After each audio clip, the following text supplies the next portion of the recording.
Buwis buhay nga yung ginawa ko dito sa rock climbing namin. At kahit yung guardian angel ko, mapapasuko talaga sa akin. Hindi ko rin alam sa sarili ko, ba't ganito yung mga trip ko sa buhay. Pakiramdam ko kasi kapag nagagawa ko to, achievement sa akin. Kaya naman, from this to this. One, go! At eto nga, magra-rock climbing kami ngayon. Sa lahat ng aakyat, ako lang yung puro ganda lang ang amba. Kaso naalala ko, feeling maganda lang pala ako, no? Aray ko! In fairness sa mga kasama ko, para rin sila magta-travel sa sobrang daming gamit. Kaya nagpaalam na ako sa nanay ko na may pupuntahan lang kami saglit. Hindi ko na sinabi kung saan, baka hindi niya pa ako payagan, no? 11 p.m. pa nga lang, umalis na kami para magbiyahe. Kasi naman 4 hanggang 5 oras yung biyahe namin, kaya kailangan namin mag-beauty rin. Sa Benguet din kasi talaga tayo pupunta, kaya kailangan natin matulog. Halos isang buwan din namin pinagpaplanuhan ng mga kaibigan namin to, at sa wakas natuloy na rin kami. Nakadating na nga kami sa destination namin, kaya mag-aayos muna tayo. Para kapag takot tayo umakyat, maganda pa rin tayo, no? Nagpa-braid na rin ako para bagong mukha naman tayo. At paglabas ko nga, nanginig ako sa sobrang lamig. Yung normal na weather, nasa 30 degrees, pero dito nasa 14 degrees. At napakaswerte natin kasi nagpakita pa sa atin yung sea of clouds. Pero mga ilang minuto lang, nawala na din siya. Parang yung labi ko, wala din lipstick. Kaya naman gagamit ako ng super stain lip tattoo from Time for Ya. Long lasting nga daw to, kaya tignan natin kung aabot ba to hanggang matapos yung pag-akyat natin, no? Opo, transfer proof din siya. Hoy, masyado nagpapakitang gila. Alas 6 na nga ng umaga, kaya uumpisahan na natin yung rock climbing. Ipagdasal niyo ako na sana makasurvive ako dito. Pero pakiramdam ko, sa lamig ako hindi makakasurvive. Sakto, meron silang tindahan dito, kaya naghanap ako ng something na mainit. At sakto, meron silang palibreng kape dito. Hindi na nga ako nahiya kasi nag-request na rin ako ng gatas at sugar. Kasi hindi talaga ako nagba-black coffee. At least medyo nawala yung panginginig ko, no? Bago nga kami aakyat, meron din silang pinapirma na waiver. Sigurado ako kapag nakita ng nanay ko to, pagagalitan na naman ako. Pasensya ka na, ma, matigas yung ulo ng anak mo, no? Game. Oh, go. Yan. Oh. Go na. Ready na? Oh, magtrabaho ka na, be.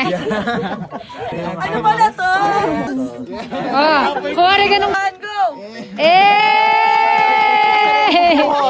Di ba napagtripan na naman si From This to This? Sabi ko sa kanila, hindi ko na talaga kinakaya yung labi. At buti na to na rescue yung mga kaibigan ko. Binrief nga din pala kami dito bago kami umakyat. Alas 7 na nga ng umaga, nandiyan pa rin yung lip tattoo ko. Sa mga hindi nakakaalam, sobrang hilig ko talaga sa high. Minsan natatakot din ako, pero gusto ko talagang masubok. Kaya kapag ganito na yung ginagawa ko, kinakabahan na yung guardian angel ko, no? Pero sabi ko sa kanya, chill lang siya kasi hindi naman nila ako pababayaan. Yung mga nakatira pala dito, sila din yung gumawa nito. Mahilig nga daw sila mag-rock climbing at napagtripan nila to at hindi nila in-expect na maraming pupuntang turista. Opo, isa na ako doon, no? Nung una nga, grabe yung paginginig ng pako sa sobrang kaba. Pero nung tumagal, mas lalo ako kinabahan. Kasi kung kanina meron pa kami tinatapakan, ngayon rock na talaga. Kung wala lang talagang video, kanina pa ako umiyak. Pero sabi ko sa sarili ko, yakang-yaka ko to.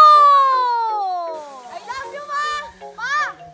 At sa wakas, naakyat din namin yung pinakatuktok. Hindi ko nga in-expect na meron pang ilalamig yung kanina. Eto pala yung tinatawag nila na rapeli. Dito, bababa ka sa rock, gamit lang yung tali. Nung una nga, medyo nangangapa ako kasi parang mahuhulog ako, no? Basta wag lang mahulog sa maling tao. Ginawa ko nga dito yung signature nila na Spider-Man. Akala ko madali, pero ang hirap pala. Diba kahit ako hindi ko na alam kung bakit ginagawa ko to, no?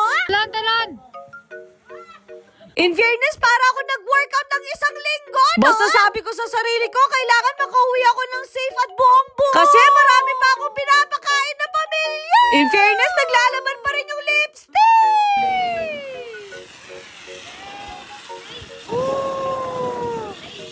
Diba? Tumama ba ako doon? Hindi pa nga ako nakontento. Ginawa ko pa dito yung Spider-Man. Kaya kung hindi nyo pa napapanood yung movie, eto na muna. Para din pala tong zipline, pero ikaw yung magkocontrol. Kaya kung natakot ka, kailangan mo pa rin bumalik. Sakong natapos yung activity namin, doon umulan. Hindi na nga kinain ng katakawan ko, kaya kumain na ako. Grabe, ang sarap pala netong matcha croissant. Hindi ko na nga namalayan, 11 a.m. na pala. Nasa Benguet na rin kami, kaya nag-side trip na kami dito sa Baguio. Sa mga nagtatanong, sa Lakbay may gabay adventure pala kami nagpa-arrange ng tour. At bago nga ako kumain, naisipan ko na rin maghilamo. At naloka ako, water resistant din pala to. Naniniwala na ako na long lasting talaga siya. Sobrang dami nga ng in-order namin kasi napagod kami kakabaligtad, no? Pero masasabi kong isa to sa mga pinaka-best adventure na napuntahan ko. Kaya kung ako sa inyo, yayain nyo na din mga kaibigan nyo. Baka sakaling makulayan na yung dinrowing nyo. Ayun lang.